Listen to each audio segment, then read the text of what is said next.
Europe? A lot of people try to look for, they look at Romania in a very negative light. Even when you were at the restaurant the other day, oh man, there's a Lambo truck here, 2 Porsche trucks, there's a Rolls Royce driving down the street, we saw Lamborghinis everywhere. People like to paint Romania in a very negative light. And I think the people out to get me and the people out to talk shit about me always look for some correlation between, well, he was involved in a business which could be called adult entertainment. He moves to Eastern Europe. What's the game there? What's the trick? Was he trying to get Romanian girls to work for him?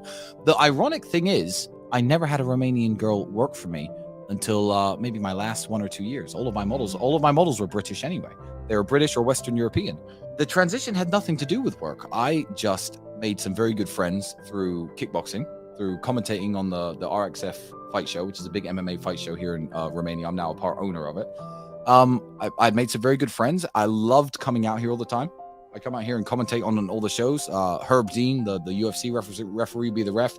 Me and him would drink together, have some fun in Romania. And I just looked forward to my visits to Romania so much to do this bullshit commentary job, which was paying me nothing. They just paid my flights and hotels. I thought, what the fuck am I doing in England? Romanian internet speeds are 10 times higher. Property's cheaper. Maybe I should just, explore trying to be happy somewhere else, because I wasn't happy in England doing what I was doing. The move had nothing to do with work. It had nothing to do with the business I was in. And a lot of the models who worked for me at the time were British, and they said, no, I'm not moving to Romania. I don't want to move to Romania. And a lot of them said, you know what? We trust you. Cool, let's move to Romania and live a better life. You actually lost some coming here. No, yeah, we did. We lost some models coming here. And Romania is a place that people don't know very much about. So it made recruitment harder in terms of, we have a webcam studio that's here in Bucharest, Romania. It made it scarier than saying it was in London. It was probably a financial hit and a burden to the business, if anything. But the answer is, I just wanted to move. And as soon as I did, I knew I did the right thing.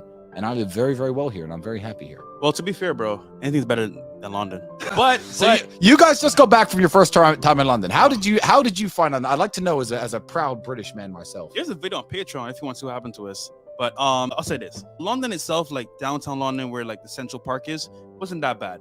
But other parts, man, bro, we were like kind of like nervous because, bro, fresh and fit, we don't know what's going on.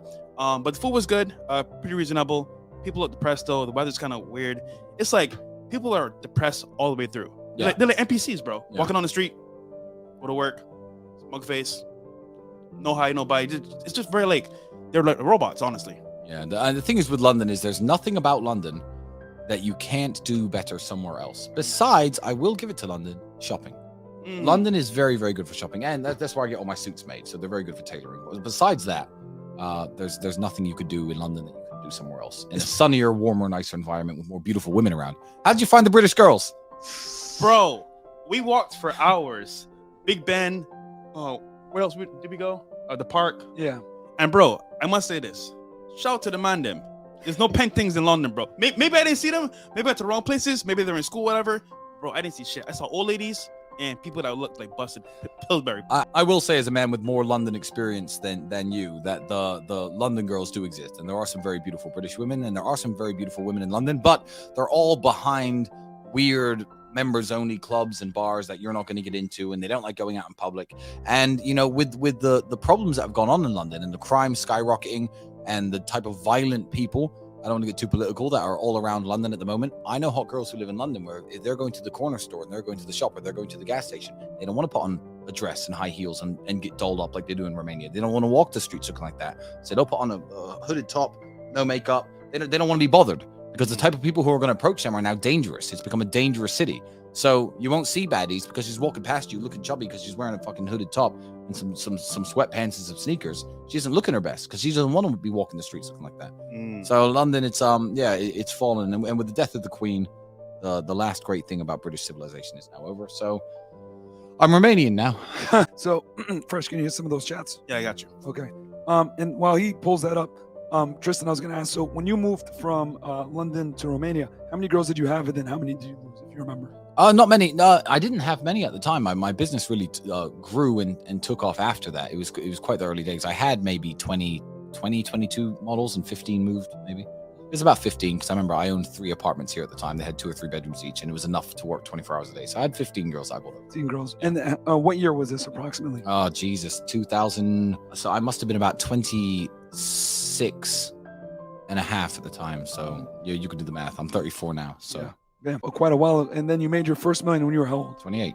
Damn. 28. In fact, What's funny is this: when you concentrate on your goals, this is a completely true story. I never tried to calculate my net worth if I was a millionaire or not, because that wasn't very interesting to me. I wanted to have $1 million in the bank, in cash or crypto, $1 million. And the time me and Andrew said, you know what? Let's count all of our money and let's see if we have $1 million each, because we have to divide it by 2, to be fair. Let's see if we're millionaires yet. We decided to pool all our money and actually count it, but we've been working so hard and concentrating on the money so much that when we counted the money, we had like 2.3 million. So we each had $1,150,000. So I missed it by a month. I probably became a millionaire a month before that, and I'd simply not looked because I was too busy focusing on the goal.